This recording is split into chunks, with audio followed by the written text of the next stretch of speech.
Hello and welcome to yet another session with me, Tarun, from IELTS Academy Turning Point. So, guys, today we are going to see some of the collocation errors or some of the errors, the words which are used incorrectly in one particular context. The reason for this particular session is that there are a lot of people who have a misconception in their mind that they cannot use one word for more than once in an essay or while writing task 1, and they just type or they just find a synonym on Google and they just put the word which they have never seen ever, and they feel that they will get good marks. But guys, this is not a very good practice. What I suggest is that the word which you don't know about, you should not use it. You should use the words which you actually know, which you've been using in your previous life.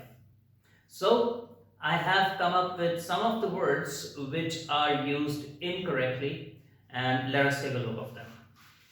So, the first commonly used incorrect thing is lonely and alone.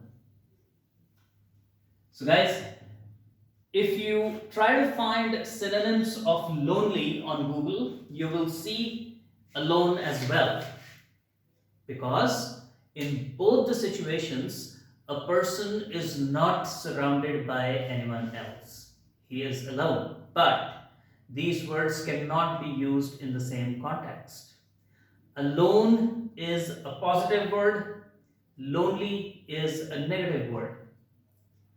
By saying alone, I mean to say that he is a one-man army. He can alone do each and everything. अब बंदा जी परवाह नहीं करता, कल्ला ही तुरया फिरदा. But the lonely person, हाय यार मैं कल्ला रह गया, हुण मैं क्या करांगा, कल्ले तो मैं तो कुछ होना नहीं, कल्ले तो मैं डर लगदा. So that is lonely. So if you say that most of the times the children move out of the country and their parents feel lonely at home. They are not alone at home, they are lonely at home. But we should try to fix the things alone. I have fixed each and every problem on my own. I alone have done all the things. That is a positive thing. So, this is how the usage of the words differ. The second incorrectly used word is effects. Guys, E effects and A effects. The difference between these two words is that the effect is a noun and affect is a verb.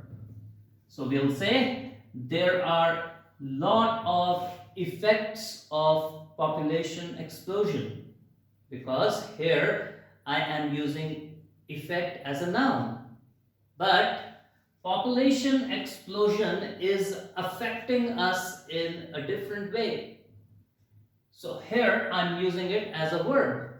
It is affecting us. So this is also one common mistake which people make. Ride a bike, drive a car. I will not explain you that what it is. You should know that whenever it's a two-wheeler, we always ride it. We don't drive it. And if you are in a car, you're not riding it, you are driving it.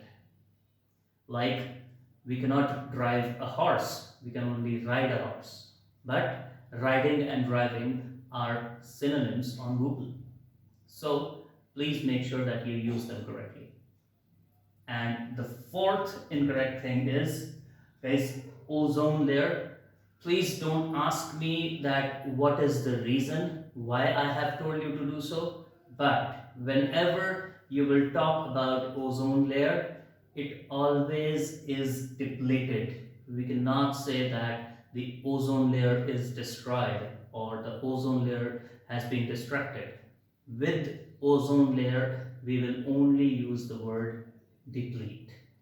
It is a universal law, you can say. There is no reason on it, but we are not going to use any other word with ozone layer apart from depletion.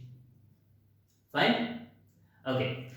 Again, some of the mistakes which I see in task 1 when you are trying to explain any kind of a procedure or any process, then we tend to make mistakes in using the sequential connectors. So guys, that is very important. Please listen to it attentively. So in the first step, we say the word firstly. First of all, to start with, all these things can be used. Then we use secondly, thirdly, fourthly, fifthly. They are not supposed to be used. We will only go till secondly. So after that, what kind of connectors we can use? Nestle. After that, thereafter, in the next step, these kind of connectors can be used to show the next steps. And to show the final step or the last step, we'll say lastly, eventually, finally. These kind of words can be used. Fine? We can also say this step completes the manufacturing process. This is the last step of the manufacturing process. And yet another way to make variations or to bring some unique thing in your recipe or a unique thing in your step-by-step explaining procedure can be like there are 3 steps: step 1, step 2 and step 3. So when I explain it, I'll say first of all step 1 is performed, and then before step 3 it is important to perform step 2. How I will write it as an example, I'll say first of all the potatoes are peeled off. Before they are fried, it is necessary to slice them. So the first step is peeling off the potatoes, then we slice them and then we fry them. But if you want to make variations, bring variations, you can say in the first step the potatoes are peeled off. Before they are fried, it is important to slice them. So these are the connectors that can be used while explaining the step-by-step procedure in a pictorial graph. Okay, so guys, again, if you want, you can call me at my phone number 78144281104 for any kind of questions, any queries. You can drop me a message on the same number. And if you're watching this video for the first time, please make sure that you subscribe to my channel and you press the bell icon so that you can get the notifications of my next videos. Thank you.